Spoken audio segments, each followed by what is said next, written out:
네, 하나님의 말씀은 구약성경 창세기 3장입니다. 창세기 3장 1절에서 7절에 있는 말씀입니다. 창세기 3장 1절에서 7절에 있는 말씀, 제가 한 절 읽고 여러분들이 한 절 읽고 교독하도록 하겠습니다. 7절은 다 같이 읽도록 그렇게 하겠습니다. 그런데 뱀은 여호와 하나님이 지으신 들짐승 중에 가장 강교하니라. 뱀이 여자에게 물어 이르되 하나님이 참으로 너희에게 동산 모든 나무의 열매를 먹지 말라 하시더냐.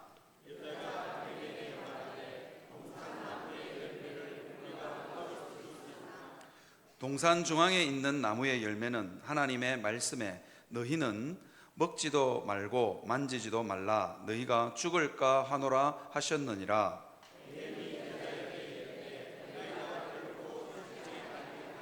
너희가 그것을 먹는 날에는 너희 눈이 밝아져 하나님과 같이 되어 선악을 알 줄을 하나님이 아심이니라.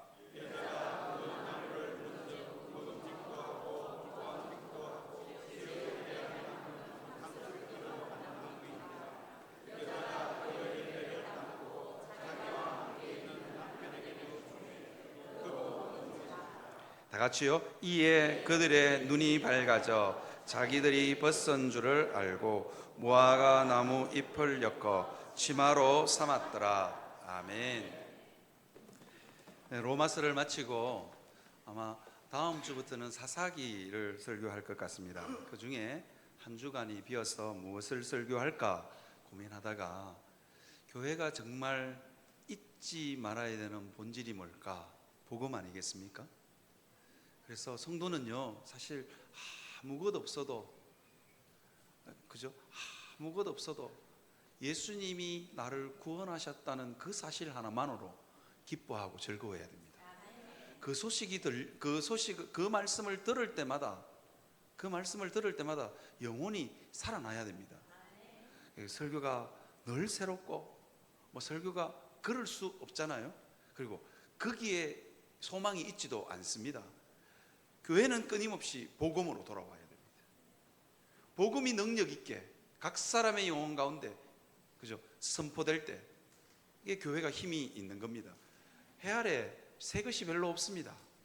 교회는 아무리 더 새로운 것 그거 오래 못 갑니다. 아무리 퍼내 보십시오. 지루해집니다. 이게 매너리즘에 빠지게 되어 있습니다. 그죠? 그냥 복음의 그 메시지 하나에 그냥 눈물 핑 도는 여러분들이 되시기를 주님의 이름으로 축원합니다. 그래서 오늘 저는 여러분들과 함께 복음에 대해서 이야기하려고 합니다. 여러분, 첫 번째 그림 한번 띄워 주시겠습니까? 사람들은요, 죄인이라고 하면 별로 기분 좋아하지 않습니다. 또 죄인이라는 말을 들어도 내가 정말 심각한 죄인이구나 하는 생각을 별로 하지 않습니다. 내 정도쯤이면 다들 괜찮다라고 생각합니다. 교회를 오래 다닌 사람도 죄인이라고 했을 때 그렇게 심각하게 받아들이지 않는 것 같습니다. 그런데 여러분, 제가 보여드리는 이 그림의 골짜기의 방향을 한번 잘 보시기를 바랍니다. 보통 골짜기와는 이게 그림이 보여주고 있는 골짜기가 다릅니다. 보통 골짜기는 V자죠, 그죠? 내려가면 내려갈수록 계곡 이편과 저편이 만납니다, 그죠? 그런데 제가 보여드린 그림의 이 골짜기는요, 위에는 좁고 내려갈수록 더 넓어집니다. 저게 우리의 죄의 본질을 잘 설명하고 있습니다. 우리는요, 우리의 죄의 깊이가 얼마나 깊고 측량할 수 없는 넓이, 헤아릴 수 없는 넓이라는 걸 상상하지 못하는 것 같습니다. 내려가면 내려갈수록 더 깊이 내 마음을 들여다보면 들여다볼수록요, 헤아릴 수 없는 죄악의 깊이가 내 안에 있고요, 그리고 측량할 수 없는 넓이가 내 안에 있는 것을 우리는 확인합니다. 그래서요, 사람들이 살아가는 모습이 소설보다도 더 소설 같을 때가 너무 많습니다. 정말 인간의 탈을 쓰고 어떻게 저렇게 살 수 있을까라는 생각이 들 만큼 소설가가 상상하지 못한 일들이 우리의 삶 가운데 있습니다. 왜 그러냐면요, 죄의 깊이와 넓이를 헤아릴 수 없기 때문입니다.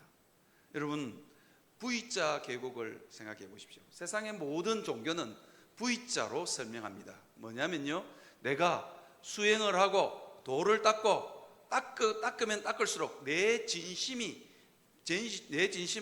깊이 내려가면 내려갈수록 언젠가 하나님을 만날 수 있을 거라고 생각합니다. V자 계곡이니까요. 내가 지금은 이 땅 위에 있지만 내가 내 마음을 추스리고 돌을 닦고 수행을 하고 내 마음을 더 깊이 들여다보면 내 진심이 하나님께 닿을 거라는 생각이 뭐냐면 V자 계곡의 모습입니다. 그런데 기독교는 전혀 다르게 설명합니다. 어떻게 해요? 내려가면 내려갈수록, 돌을 닦으면 닦을수록 헤아릴 수 없는 죄악의 깊이, 그 넓이를 확인할 뿐입니다. 인생들은 이게 나는 괜찮은 것 같아. 그런데 여러분, 에베레스트 산이나 그 다음에 남극을 탐험하는 탐험가들이 제일 많이 사고가 일어나는 지점이 있습니다. 그게 어디냐면 크레바스입니다. 크레바스가 뭐냐면요, 눈으로 계곡이 천길낭떠러지가 싹 덮여 있는 거예요. 그러니까 이 등산가들이나 탐험가들이 그냥 여기도 그냥 평평한 그 빙하 지역인 줄 알고 훅 디뎠는데 그게 천길낭떠러지가 거기에 숨어 있는 겁니다. 그래서 대부분 다 그 남극 탐험이나 그 히말라야에 있는 높은 고봉들을 등산가들이 거기서 사고가 일어납니다. 안 보이니까요. 눈이 싹 깔려 있으니까 그냥 조그만한 구멍 하나라고 그냥 무심코 딱 지나갔다가 팍 밟으면 밑에 천길낭떠러지가 있는 겁니다. 우리 인생이 그렇습니다, 여러분. 우리 인생에 천길낭떠러지 같은 이 죄악의 골짜기가 우리 마음 안에 숨어 있다니까요. 여러분들 멀쩡하게 여기다 앉아 계시지만 그 상황을 안 만났고 독한 사람을 안 만나서 죄악의 모습이 안 드러나는 겁니다. 우리도 그 상황에 놓이게 되면 정말로 악랄한 모습들이, 정말로 밑바닥 중에 그런 밑바닥의 모습이 우리 삶을 통해서 드러날 수 있다는 겁니다. 크레바스처럼요. 괜찮게 보이죠? 적당히 죄악의 골짜기를 눈으로 싹 덮었습니다. 그냥 하얀 눈평원이에요. 그런데 거기에 천길낭떠러지가 있을 줄이야. 그런데요, 그 천길낭떠러지 여러분들 마음에 있습니다. 사람들은요, 선악과를 따먹은 그 사실이 뭐 그래 대단하냐, 그냥 과일 하나 따먹은 거 아니냐, 그렇게 생각할지 모릅니다. 그런데요, 그 선악과의 의미를 파고 들어가고 또 파고 들어가 보면 언약의 파괴라는 개념이 거기에 숨어 있습니다. 뭐냐면요, 인생하고 하나님하고 언약을 맺었는데 이게 선악과를 따먹음으로 언약이 파괴되고 나니까 하나님하고 우리하고 원수가 된 거예요. 인생들은 하나님을 알되 감사치도 않고 영화롭게도 하지 않습니다. 아니요, 하나님 앞에 나아갈 생각이 전혀 없습니다. 내 인생은 내 거니까 내 마음대로 살겠다는 겁니다. 그런데요, 하나님도 마찬가지입니다. 그런 인생을 보면서 복과 생명을 인생에게 부어줄 생각이 하나님도 전혀 없습니다. 왜요? 죄로 말미암아 원수되었고 이 죄악의 깊은 골짜기, 헤아릴 수 없는 이 골짜기가 하나님과 우리 사이를 가로막고 있기 때문입니다. 그랬어요. 두 번째 그림 보여주시겠습니까? 그래서 인생들은 고통 가운데 있습니다. 저는 불교가 굉장히 정직한 종교라고 생각합니다. 나중에 한번 들어보시면 이게 진짜로 정직한 건지는 좀 한번 봐요. 불교는요, 인생에 살아가는 모습을 정의하면서 뭐라고 정의했냐? 뭐라고 정의한 줄 아시죠? 고가 뭐냐? 고통이라는 거예요. 이게 죄악으로 말미암아 하나님하고 우리 사이에 깊은 헤아릴 수 없는 죄악의 골짜기가 있는데 인생이 고개를 푹 숙이고 고통 가운데 살아갑니다. 이게 죄의 결과가 네 가지. 제가 이 인생들의 고통의 문제를 네 가지로 여러분들하고 좀 간단하게 설명하려고 합니다. 죄의 실존의 모습을 여러분들에게 보여주려고 합니다. 이 하나님 첫 번째는 뭐냐면 이 죄의 결과로 우리와 하나님 사이가 단절되었습니다. 그 다음에 인간과 인간의 관계가 단절되었습니다. 그 다음에 인간과 자연 만물이 관계가 단절되었습니다. 그 다음에 자기 자신하고 관계가 단절되었습니다. 그래서 인생들은 사는 게 고통이고 쓰라리고 아픕니다. 고개를 푹 숙이고 살아가는 인생의 모습이 우리의 모습입니다. 한 가지씩 짚어보겠습니다. 하나님과의 관계 단절요. 아담이 선악과를 딱 따먹고 나니까 하나님이 아담을 찾아왔는데 아담이 하나님의 낯을 피하여 동산 나무 사이에 두려워하여 숨었습니다. 이게 영적인 문제가 있는 거예요. 인생들에게 영적인 문제가 있는 거예요. 없는 것 같죠? 숨겨져 있습니다. 하나님과 우리 사이가 딱 갈라지고 나니까요. 우리에게는요, 다 하나님을 공격하고 싶은 마음들이 다 있습니다. 제가 제 후배 결혼식에 참석한 적이 있습니다. 결혼식이다 보니까 안 믿는 사람도 오고 뭐 믿는 사람도 오고 다 오지 않겠습니까?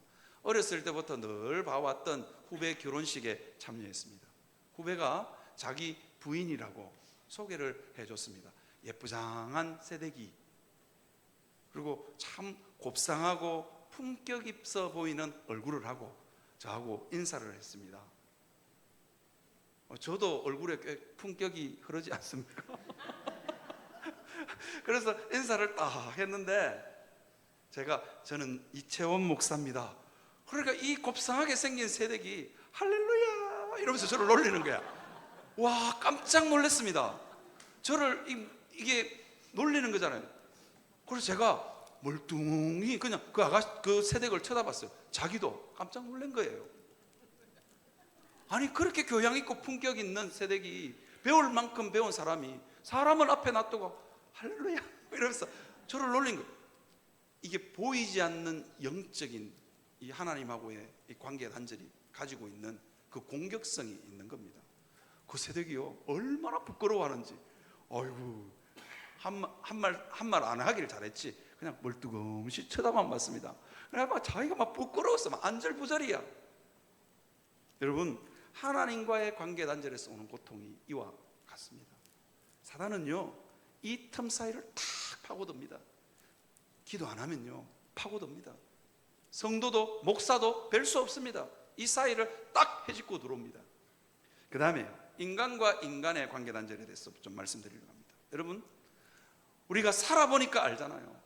우리 마음에 정말 깊은 상처를 남기는 것, 우리 마음에 비수를 꼽는 건요, 인간과 인간의 관계 단절입니다. 참 이게 부부가 만나서 평생 사는 것 참 쉽지 않고요. 자식 그렇게 사랑스러운 자식도 마음 맞춰서 사는 게, 알콩달콩 사는 게 쉬운 게 아닙니다. 여러분, 원수는 멀리 있는 것 같죠? 천만에요. 원수는 내 가장 가까이에 있습니다. 가장 가까이에 있어서 나를 너무 잘 알았어. 내 마음에 비수를 꽂습니다. 어디에 비수를 꽂으면 아픈지 압니다. 왜? 내를 너무 잘 아니까요. 여러분, 참 슬프고도 우스운 이야기를 하나 해드리려고 합니다. 70대 노부부가 치킨을 먹다가 할멈, 오늘은 우리 치킨 시켜 먹지? 그러면서 할아버지가 한턱 쐈어요. 그런데 닭다리를 탁, 할아버지가 닭다리를 할머니한테 탁 줬어요. 닭다리를 탁 받아든 할머니가 닭다리를 탁 던지면서 어떻게 그렇게 내 마음을 모르냐면서 우리 이혼합시다. 그렇게 된 거예요. 왜 그러냐니까 할머니는 닭다리를 제일 싫어하고 닭날개를 좋아한 거야. 그런데 결혼하고 한 번 또 치킨을 먹을 때마다 할아버지가 닭다리 먹어볼래라는 소리를 안 하고, 아니 닭다리가 닭날개 먹어보려는 소리를 안 하고 닭다리를 준 거예요. 그래서 할머니가 참다가 50년을 참다가 우리 끝냅시다 그렇게 이야기한 거예요. 할아버지가 깜짝 놀랐어. 할멈 왜 그래? 그러니까 할머니가 그 이야기를 한 거예요. 나는 닭날개를 좋아하는데 어떻게 평생을 살면서 닭다리만 주냐고. 그래서 할아버지가 그 이야기를 듣고 그랬어, 이제부터 닭날개 줄게 이러면 될 건데, 그래?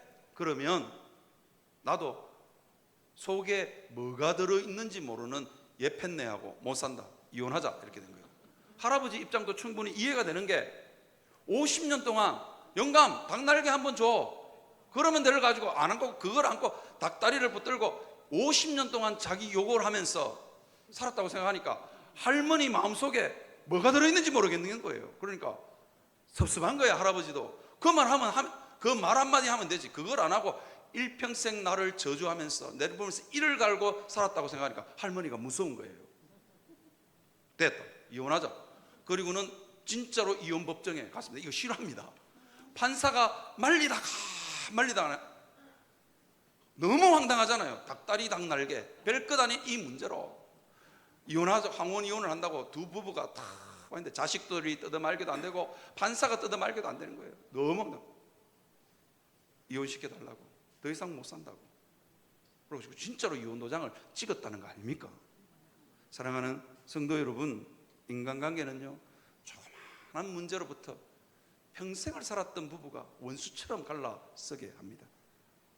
오늘 우리가 읽었던 본문을 보면 그 읽지는 않았지만 창세기에도 그 이야기가 나오죠. 아담과 하와가, 아담이 하와를 볼 때 내 살 중에 살이요 뼈 중에 뼈라고 고백했던 이 아담이 하와를 보는 순간 저 여자 때문이라고 핑계합니다. 그렇죠? 죄는 우리의 인간관계를 끊어놓습니다. 그리고 우리 인생의 고통을 동반합니다. 그 다음에 세 번째, 죄는요 우리와 인간과 자연과의 관계를 단절시킵니다. 오늘 본문에 보니까, 읽지 않은 창세기 3장에 보니까 죄를 짓고 난 이후에 가시덤불과 엉겅퀴가 땅에서 나기 시작합니다.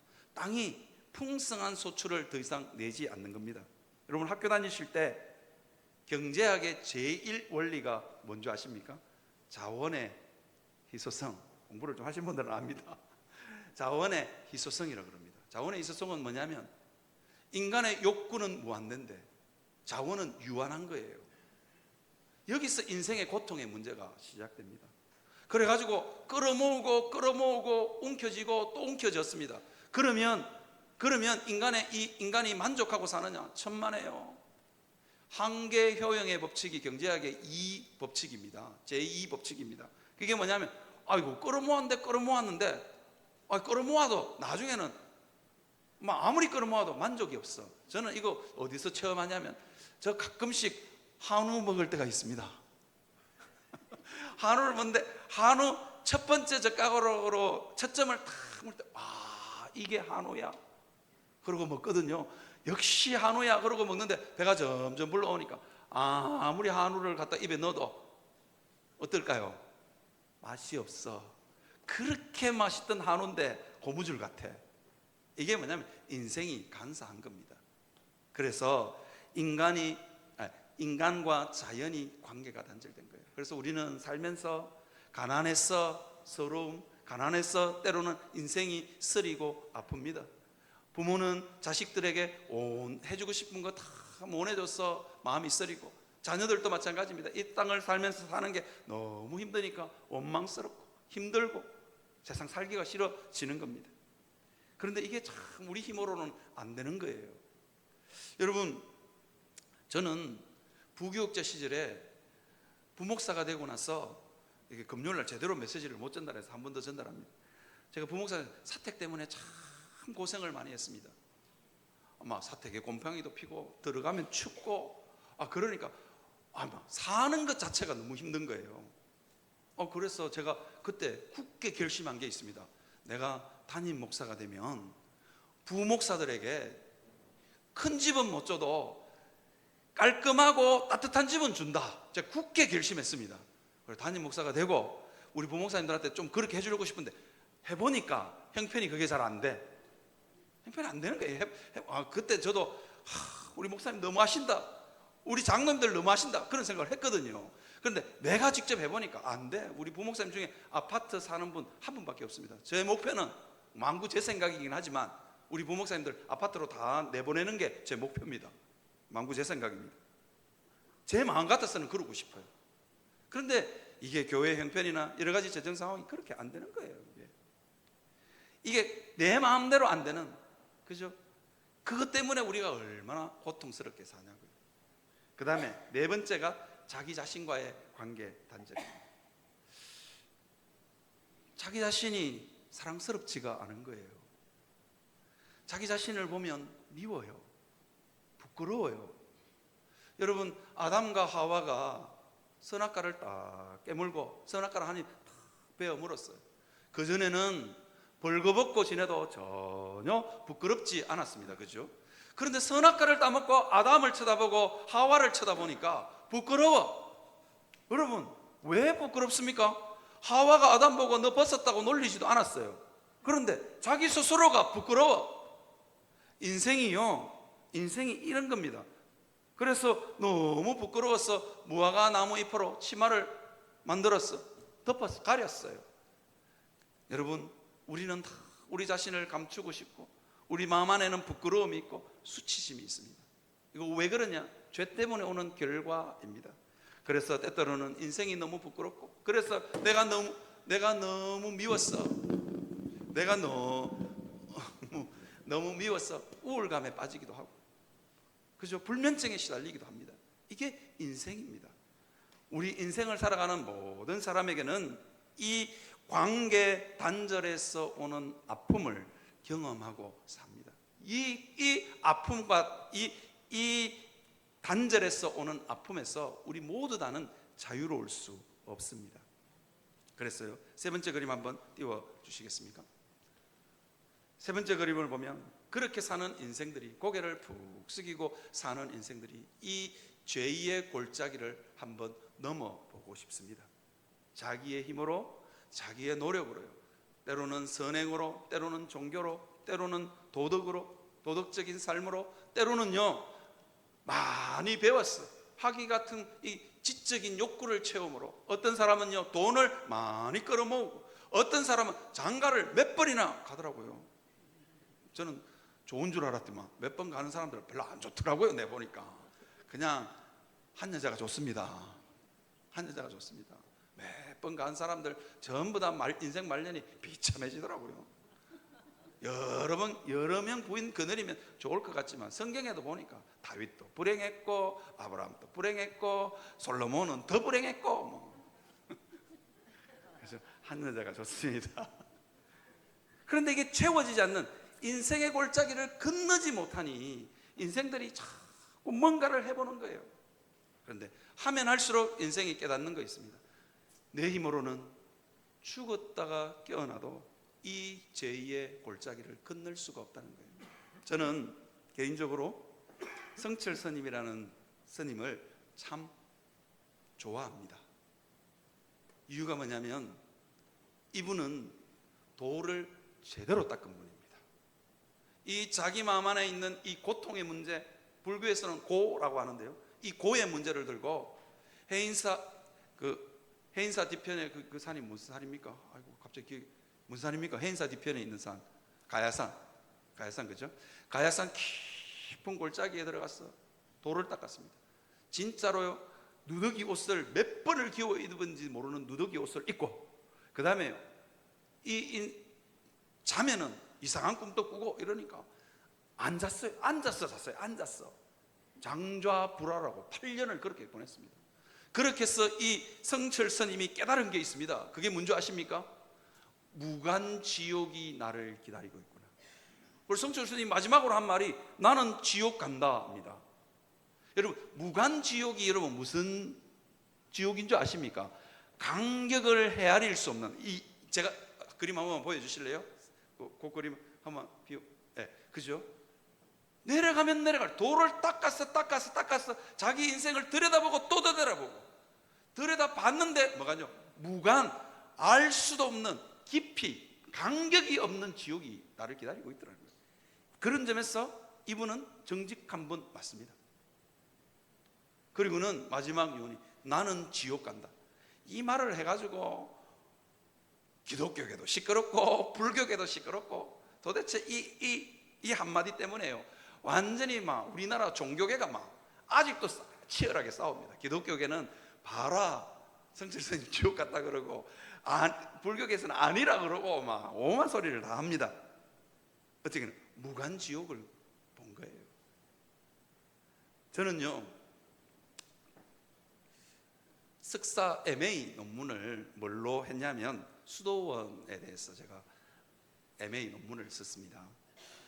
여러분 브로도프 공동체나 아미시 여러분들은 들어본 적이 별로 없겠지만 아미시 공동체나 그다음에 후터파 공동체가 제 석사학위 논문의 연구 대상이었습니다. 수도원을 연구하면서 제가 논문 제목에다가 부제를 이렇게 달았습니다. 속세를 떠난 곳에 속세가 피어나다. 이게 수도사들이요, 예수 믿고 죄 한번 안 지어보려고 사막으로 골짜기로 아니면 낭떠러지 깊은 곳에 아무도 모르는 골짜기, 그 낭떠러지 중간에다가 수도원을 지은 거예요. 그런데 제 논문의 결론이 뭐냐면 속세를 떠난 곳에 속세가 피어나다. 이게 제 논문의 결론이었어요. 너무 시적이지 않습니까? 그래서 그 제목을 논문 부제로 달았더니만 교수님이 논문하고는 안 어울립니다. 그냥 결론에서 쓰십시오. 논문 부제에다가 속세를 피어난 곳에 속세가 피어나다. 이 시적인 이거는 아카데믹한 거는 안 맞습니다. 그래서 제가 뺐습니다. 어쨌거나 수도원했어요. 돌을 닦고 아침에 일어나면 기도하고 점심 밥 먹고 3시간 노동하고 그리고 노동하고 들어와서 저녁 먹고 또 성경책 읽고, 이게 수도사들의 일상입니다. 베네딕트 수도원이나 제가 그 베네딕트 수도원에 가서 수도사들하고 뭐하고 사냐고 물어봤어요. 심층 면접을 한 거죠. 그러니까 아침에 일어나서 기도하고 아침 먹고 또 기도하고 점심 먹고는 밭에 가서 노동하고 그리고는 저녁에는 성경 읽다가 잔다는 거예요. 야, 천국 갔겠네? 물었어요. 뭐라는 줄 아십니까? 아니요, 내 마음 안에 지옥이 있습니다. 여러분, 이 수도사들의 이 생활을 이게 뭉크인데요. 뭉크들의 이게 그 불교의 스님들을 부디스트 뭉크라고 그러고 이 수도사들을 뭐라 그러냐면 뭉크라고 합니다. 이 뭉크들의 삶을 잘 묘사한 영화가 있습니다. 이게 세계적인 기호학자이면서 소설가인 움베르토 에코가 지은 장미의 이름이라는 소설이 있어요. 그걸 영화로 만들어 놨습니다. 한번 보시면요, 결혼도 안 하고 속세를 떠났어 죄를 안 짓기 위해서 수도원으로 들어갔던 이 수도사들의 삶이 어떤지를 보여주고 있는 거예요. 그 안에서도요, 권력 다툼하고 누가 더 높은 자리에 올라가느냐고 수도사들끼리 치열하게 다투고요. 그 다음에 그 안에서도 인간의 탐욕이 있고요, 지적인 것에 대한 집착으로 서로 질투하고 시기합니다. 무엇보다도 결혼 안 하고 나는 예수님하고 결혼했다고 하고 수도원에 들어갔는데 그 안에서요, 남자들끼리 동성애 장면들이 묘사됩니다. 그래서 이거 청소년 관람 불가 영화입니다. 이걸 제가 신학교 수업 시간에 내가 이 영화를 보고 우리나라 같았으면 난리가 났을 거예요. 근데 이게 캐나다나 북미주는 자유로우니까 보고 토론하는 거예요. 여러분, 이게 인생입니다. 인생의 그 어떤 노력으로도 이걸 건널 이 죄의 골짜기를 건널 수 없습니다. 인생은 2가지 종류가 있습니다. 어떤 종류가 있느냐? 죄인은 2가지로 나눌 수 있습니다. 어떤 거냐? 내가 죄인인 줄 모르고 죽는 죄인. 그 다음에요, 성철 스님처럼 무간지옥이 있다는 죄인인 걸 깨닫고 죽는 죄인. 그런데 성철 스님이, 제가 오늘 이제 불교에 대한 비판을 조금 하겠습니다. 성철 스님이 나는 지옥 간다 그러고 숨이 꼴까닥 넘어갔다 그럽니다. 이건 뭔 이야기를 하냐면 내가 지은 죄 내가 달게 다 받겠다는 겁니다. 내가 무간지옥만큼의 벌을 받을 만한 죄가 내 마음에 있으니 내가 벌을 받겠다는 겁니다. 여러분, 이게 성경적이냐? 여러분, 우리 인생이 우리 죄의 문제를 깔끔하게 해결할 수 있느냐? 없습니다. 저는 인생을 가르쳐서 이렇게 정의하고 싶습니다. 우주적 민폐라고 들어보셨어요? 우주적 민폐. 우리요, 우주적 민폐입니다. 죄를 가지고 있는 사람은 자기 자신만 파괴시킬 뿐만 아니라 내 옆에 있는 사람도 파괴시키고요, 우주도 파괴시킵니다. 그래서 로마서에 보면 피조물도 탄식한다고 그랬잖아요. 우리가요, 그냥 우주적 민폐라니까요. 죄를 짓고 있는 모든 사람이 있는 곳마다 자기도 파괴되고 옆에 사람도 파괴되고 자연 만물도 파괴됩니다. 그래서 우리는 우주적 민폐입니다. 그런데요, 그 우주적 민폐가 내 죄를 내가 책임지겠다고 굉장히 교만한 생각입니다. 제가 우리 지금은 뭐 결론부터 말씀드리고 이게 예화를 드려야 될 것 같아요. 지금은 우리 집에 막내 동생이 남동생이 하나 있는데 우리 막내동생이 40대 가장으로 지금은 잘 삽니다. 그런데 우리 막내 동생이 사춘기 시절에 교통사고를 크게 냈어요. 우리 막내 친구 중에 한 놈이 자기 집에 있는 아버지 차키를 훔쳐서 차를 몰고 나온 겁니다. 친구들이 5명 차는 타에 막 7, 8명이 탔는 모양이라 막 꽉꽉 끼어 타가지고 자기들끼리 재밌다고 막 몰고 다닌 거예요. 몰고 다니다가 내 동생이 나도 한번 몰아보자 이러고는 그 캔들을 넘겨받았어. 넘겨받자마자 3분 만에 어디를 갔다 갔냐, 동네 전봇대를 들이받아버린 거예요. 그러니까 막 애들이 머리가 터지고 막 완전 다리가 부러지고 막 난리가 난 거예요. 그래서 응급차가 와가지고 막 경주 시내에 막 응급실에다가 애들을 다 데려놨어. 그래가지고 우리 형님하고 저하고 소식을 듣고 경찰서에서 연락 왔더라고요. 사고 났다고. 그래서 형님하고 다 갔는데 다른 애들은 막 만신창이가 되어 있어요. 지금 완전히 막 응급실에 다들 막 완전히 막 자기 부모들 와서 울고 막. 우리 동생은 없어. 그걸 가만 보니까 우리 동생은 어디 있냐고. 그러니까 이놈은 운전을 지가 해놓으니까 전봇대를 보고 피해버린 거예요. 그러니까 이놈만 말짱해. 그래가지고 병실에 있대. 일반 병실에 있대. 그래 형님하고 저하고 문 열고 들어갔어요. 딱 보는 순간 화가 치밀어 오르는 거예요. 지만 멀쩡한 거야. 그래서 이놈아 네가 그렇게 살면 안 된다고 막 야단을 쳤더니 우리 동생 왈 나가라. 내가 다 알아서 한다. 그래서 우리 형님하고 너무 어처구니가 없었어. 문 닫고 그냥 나와버렸습니다. 그런데 문 닫고 딱 나왔더니 정말 감사하게도 경찰이 와가지고 3일 후인가 경찰이 와가지고 우리 동생 잡아가 버렸어. 유치장에 잡아가 버렸어. 그 소식을 듣고 우리 아버님이 그놈의 손이, 여기서 그놈의 손은 영어의 손이 아닙니다. 경상도에서 그놈의 손이 감옥에 있단다, 깜빡에 있단다, 가보자. 그래서 어쩔 수 없이 우리 아버님을 모시고 딱 갔어요. 딱 면회를 딱 갔는데 우리 동생이 딱 두 형님을 보자마자 형님 빼내주세요 이러는 거예요. 그리고 우리 형님하고 저하고 어떻게 했을 것 같습니까? 이러고 진 좀 고생 좀 해야 된다고 하고 막 우리는 딱 얼굴을 돌려버렸어요. 그런데 우리 형 둘이가 고개를 딱 돌리니까 우리 동생이 우리 아버님 보고 아버지 이런 거야. 우리 아버지가 막 마음이 녹아버린 거예요.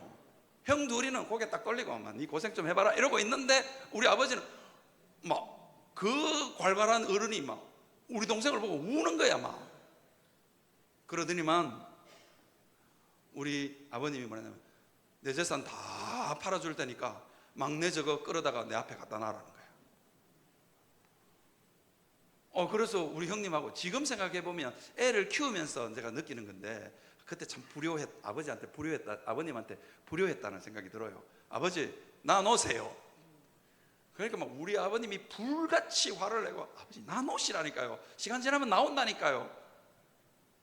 아니라고. 내 전 재산 다 팔아줄 때 우리 아버님이 불같이 화를 내도 아들 둘이가 큰아들 작은아들이 꿈쩍도 안 하거든요. 그리고 우리 아버님이 두 형제를 부르더라고요.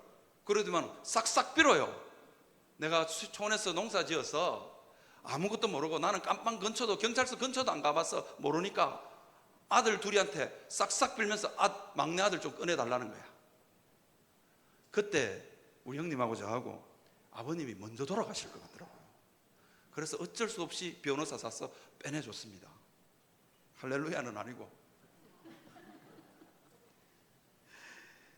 여러분 하나님이요 죄인인 우리를 보고 애간장이 녹아내리는 겁니다. 그죠? 내 재산 다 팔았어. 내를 팔았어라도 그 막내 그거 좀 끄집어내줘라고. 얼마나 불쌍하냐고. 안 불쌍한데 우리 형님하고 저는 안 불쌍해. 그놈은 고생을 좀 해야 돼 뭐 이러고 있는데 우리 아버님 눈에는 눈물이 나는 거예요. 자식들을 두 아들한테 빌었으라도 막내 아들을 끄집어내고 감방에서 끄집어내고 싶은 겁니다. 네 번째 그림 한번 띄워 주시겠습니까? 네 번째 그림 한번 띄워주십시오. 여러분, 예수님이, 하나님이요, 우리를 너무 사랑하셨어. 정말로 지옥 가는 것을 참아 볼 수 없었어. 아니요, 이 땅에서 죄로 말미암아 고통 중에 살고 있는 우리를 참아 볼 수 없었어. 하나님이요, 대가를 치릅니다. 누구요? 자기 하나밖에 없는 아들 목숨을 내어놓습니다. 이거면 되겠냐는 거예요. 왜 하나님이 예수 그리스도의 목숨을 내어놓았겠냐고요. 하나님이신 예수 그리스도의 목숨을 우리를 위해서 내어놓습니다. 그러면서 뭐라고 말하냐? 우주에 있는 모든 영적인 존재들을 향하여 선포합니다. 뭐라고 선포하느냐? 내 아들을 내어놓았으니 아무도 시비 걸지 마라. 아무도 내 아들을, 내 사랑하는 자녀를 내 죄악에서 건져내는데 시비 걸지 말라는 거예요. 시비 걸고 내 아들 가슴에 못 박지 말라는 거야. 왜? 예수님의 목숨을 내어놓았으니까. 하나님에게 이것보다 더 소중한 거 있었을까요? 그건 내어놓았다는 거예요. 내어놓았으니까 시비 걸지 마라. 지옥 가는 내 아들 내가 건져내는데 아무도 시비 걸지 마라. 지옥 가는 내 아들 건져내는데 거기다가 아무도 상처 주지 마라. 이 말씀을 하고 계시는 겁니다. 여러분들이 이런 존재인 것을 믿으시기를 바랍니다. 그리스도인은요, 아무것 없어도, 이 땅의 삶이 아무리 고달파도 이 사실만으로 영원히 살고 삶이 꽃피는 역사가 있어야 그리스도인입니다. 교회예요. 여러분, 제가 여러분들한테 설교하는 거요, 새로운 건 뭐 얼마나 하겠어요. 교회의 핵심은 뭐냐? 이 십자가의 은혜, 예수 그리스도의 이 복음의 말씀을 듣고 감동하는 사람, 그것만으로 눈물을 흘릴 수 있는 사람이 있을 때 교회가 부여로워짐을 믿습니다. 이야기 하나 해드릴까요?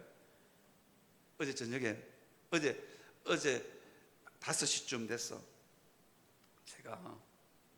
제가 오늘 머리 깎았잖아요, 그죠? 미용실에 시장통을 지나가지고 시장통 그 길을 따라서 미용실에 막 가고 있었습니다. 목사는 언제나 복음 전하는 순간만큼은 다른 어떤 설교보다도 마음이 무겁고 갑자기 마음이 우울해져요. 이게 영적인 공격들이 있거든요.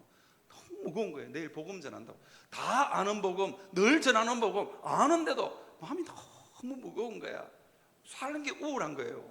그래서 고개를 푹 숙이고 이렇게 미용실로 걸어가고 있는데 시장통에서 누가 인사를 하는 거야. 시장통에서 인사할 사람 없는, 우리 교인이 아닌데 내보고 인사하는 거예요. 깜짝 놀라가지고 쳐다보니까 우리 오픈 처치 때 왔던 어느 권사님 남편이야. 그래서 저를 보자마자 뭐라 그러는 줄 아세요? 내일 교회 갈 겁니다. 와, 그 소리를 딱 듣는데요, 우울했던 마음, 영적으로 눌려있던 마음이 그냥 확 살아나는, 말할 수 없는 기쁨이 제 마음속에서 피어나는 겁니다. 저 그 사람한테 제가 얻어먹은 것도 별로 없거든요. 그 사람 교회 온다 그래서 내가 뭐 덕 볼 것도 별로 없어. 그런데요, 인생이 너무너무 행복한 거야. 그러면서 제 마음속에 어떤 생각이 드는 줄 아세요? 저 사람을 위해서 목숨을 내어놔도 안 아깝겠다. 여러분, 이게 복음이 주는 능력입니다. 이게 복음이 주는 능력. 목숨을 내놔도 안 아깝겠다. 목회하면서 섭섭했던 사람, 저런 사람 있으니까 교회에서 정말 목회 잘해야지. 누군가가 예수 믿겠다 그러고 복음 앞에 나오는 것만으로도 목사의 영혼이 살아나더라고요. 사랑하는 성도 여러분, 여러분들에게도 이 복이 있기를 바랍니다. 교회요, 특별한 거 없습니다. 예수 그리스도의 십자가의 복음, 거기에 감화감동하시는 여러분들 되시기를 바랍니다. 그 일을 위해서 기도하시기를 바랍니다. 마음이 너무 우울하고 인생이 너무 힘드시면 예수님, 나를 위해서 십자가에서 죽으시고 부활하셨다는 그 사실을 여러분 기도 중에도 되뇌어 보시기를 바랍니다. 반드시 십자가의 능력이 여러분의 죽은 영혼을 살릴 거라 확신합니다. 교회는 여기서 힘을 얻고 교회는 여기서 능력을 얻어야 되는 것입니다. 사랑하는 성도 여러분, 성경은 뭐라고 이야기하고 있느냐? 5번째 그림 한번 띄워 주시겠습니까? 듣고 믿으면 구원 얻는데요. 로마서 10장 10절 한번 띄워 주시겠습니까? 사람이 마음으로 믿어 의에 이르고 입으로 시인하여 구원에 이른다. 그렇죠? 여러분 마음에 믿고 있는 것, 여러분의 인생이 너무너무 힘들 때마다 예수 그리스도가 나를 위해서 십자가를 지시고 부활하셨다는 것, 여러분 안 믿어져도 아니면요 그 사실 알고 있는 것 끊임없이 되뇌이시기를 바랍니다. 그걸 기억하시기를 바랍니다. 교회가요 특별한 것, 신선하고 새로운 것, 거기에 목숨을 걸면 안 됩니다. 여기에 걸어야 됩니다. 십자가요 우리에게 이미 와 있는 십자가에 목숨을 걸고 거기에 집중하고 그러는 교회 되시기를 주님의 이름으로 축원합니다. 마음으로 믿어 의에 이르고 입으로 시인하여 구원을 얻는데요. 그 구원의 역사가 여러분들의 현재의 삶 가운데 흘러 넘치기를 주님의 이름으로 축원합니다. 목사님, 저는요 안 흘러 넘치는데요, 예수 믿어도 막 그게 그건 것 같습니다 하는 성도들에게 권면합니다. 죽어 천국 가면 이 땅에서 회복되지 않았던 여러분들의 모습이 온전한 모습으로 회복될 것을 믿습니다. 그래서 우리 그거 믿고 살아가시길 바랍니다. 그런데요 예수 믿으면 우리 안에 있었던 수많은 아픔들, 수많은 상처들, 끊어졌던 모든 관계들이 주님이요 고치고 치유하십니다. 하나님 안 계시는 같은 순간에도, 하나님이 나를 잊어버렸던 같은 순간에도 하나님은요 살아계셔서 우리의 삶 가운데 일하시는 분인 것을 믿습니다. 하나님은 우리를 고치시는 분인 것을 믿습니다. 그 믿음 가지고 살아가시기를 주의 이름으로 축원합니다. 우리 다 같이 하나님 앞에 찬양하고 있습니다. 302장입니다